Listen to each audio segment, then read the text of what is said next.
Hello, I'm James from the Phoenix School in Salem, Massachusetts, and I'm doing an independent study.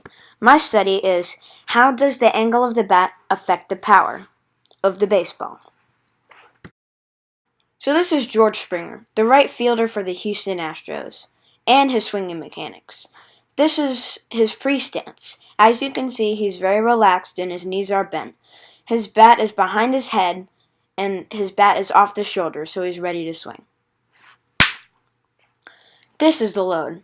As you can see, all of his weight's on the back foot, one of his knees is bent, and the bat is farther back, and the weight is about to shift forward and onto the ball. This picture is the mid-swing. His weight has shifted forward onto his front foot. His other knee is bent, and the bat is making contact with the ball. The weight is about to follow through.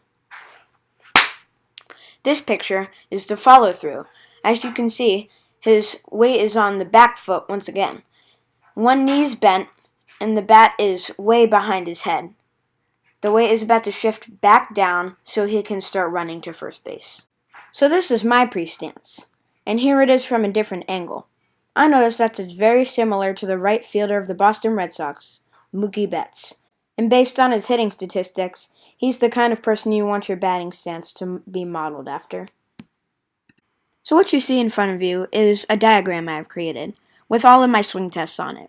So, the wall, highlighted in pink, is 60 feet away from where I usually make contact with the ball. The reason I chose this distance is because the place where I usually hit the ball, that's how far away the wall is from home plate. So, my goal is to get it a good bit past the wall, yet not too close. So, first I tried swinging at 90 degrees straight up, and I found I just popped the ball up and it traveled about 6 feet, as you can see there in red. That's not really what I want, since the pitcher will be right there to catch it. My next swing I did was a 45-degree angle, and I ended up hitting that ball a little too high to get it over because all my power went up instead of forward. And that traveled about 48 feet, which is 12 feet short of the wall. And any outfielder would be there to catch that. And so then I tried swinging at a 0-degree angle, straight across, and I hit the ball, and it usually bounces about a foot away from the top of the wall. And I estimated that would travel about 80 feet.